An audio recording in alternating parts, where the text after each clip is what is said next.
Hello বন্ধুরা, আজকে আমি রান্না করব দেশি মুরগি ভুনা। দেশি মুরগি ভুনাটা আমি কিভাবে রান্না করতেছি আপনারা ভিডিওটি শেষ পর্যন্ত দেখুন। আমি রান্না করার জন্য চুলায় একটা কড়াই বসিয়ে নিয়েছি। কড়াই তেল দিছি, তেলটা আমার গরম হয়ে গেছে। এখন এখানে দিয়ে দিব 3টা তেজপাতা,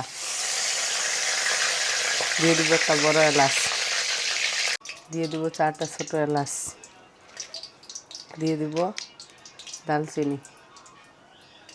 এখন একটু ভেজে নিব। এখানে দিয়ে দেবো 2টো শুকনো মরিচ,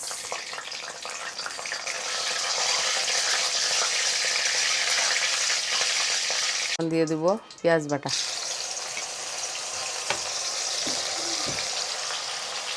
দিয়ে দিব 1 চামচ লবণ, দিয়ে দিব 1 চামচ হলুদের গুঁড়ো। এখন এগুলো আমি একটু ভেজে নিব।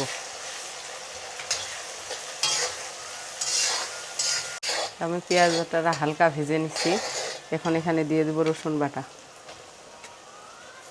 দিয়ে দেবো আদা বাটা, দিয়ে দেবো 3টা কাঁচামরিচ। এখন আরেকটু ভেজে নেব।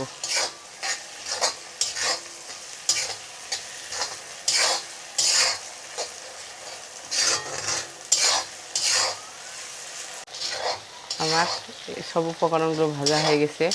এখন আমি এখানে দিব 2টো টমেটো বাটা। এখন আমি আরেকটু ভেজে নেব।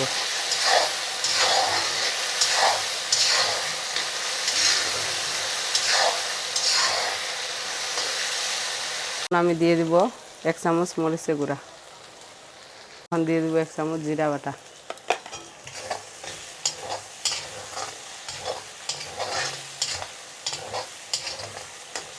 এখন আমি এখানে একটু জল দিয়ে দিব।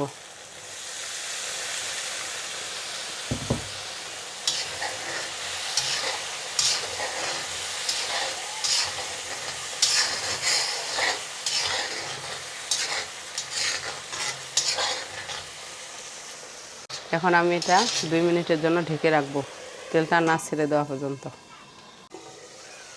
আমার তেলটা ছেড়ে দিচ্ছে।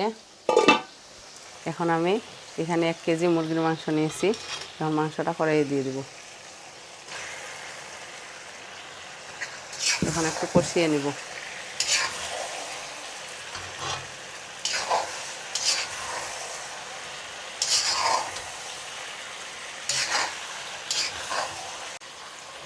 এখন আমি সব মশলাগুলো ভালোভাবে মিশিয়ে নেব। আপনারা এইভাবে চারপাশে মাংসটা নেড়ে নেড়ে ভেজে নেবেন। মাংসটা আমার ভাজা হয়ে গেছে। এখন আমি সিদ্ধ করার জন্য পরিমাণ মতো জল দিয়ে দেব।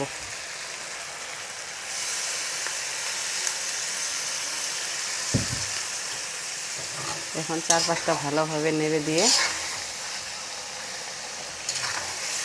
এখন মাংসটা সিদ্ধ হওয়ার জন্য আমি কিছুক্ষণ ঢেকে রাখব।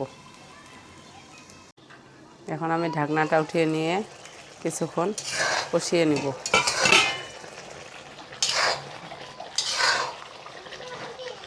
আমার এটা কষানো হয়ে গেছে। আপনারা এইভাবে ভালোভাবে মাংসটা কষিয়ে নেবেন। মাংসটা কষিয়ে নিলে স্বাদটা খেতে খুব সুন্দর হবে। মাংসটা রান্নার মাঝ বরাবর আমি এখানে দিয়ে দিব জয়ফল, দিয়ে দিব জয়ত্রী 2 পাতা। এগুলো দিলে মাংসটা খেতে অনেক সুস্বাদু হবে।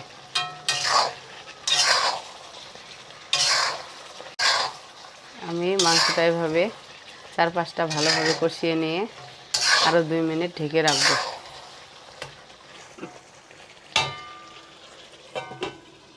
আমি মাংসটা ভালোভাবে কষিয়ে নিয়েছি। এখন আমি আরেকটু জল দিয়ে দেব।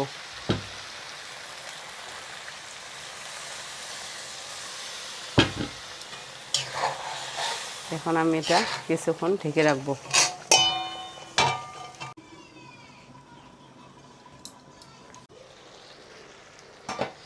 আমার রান্না প্রায় শেষ।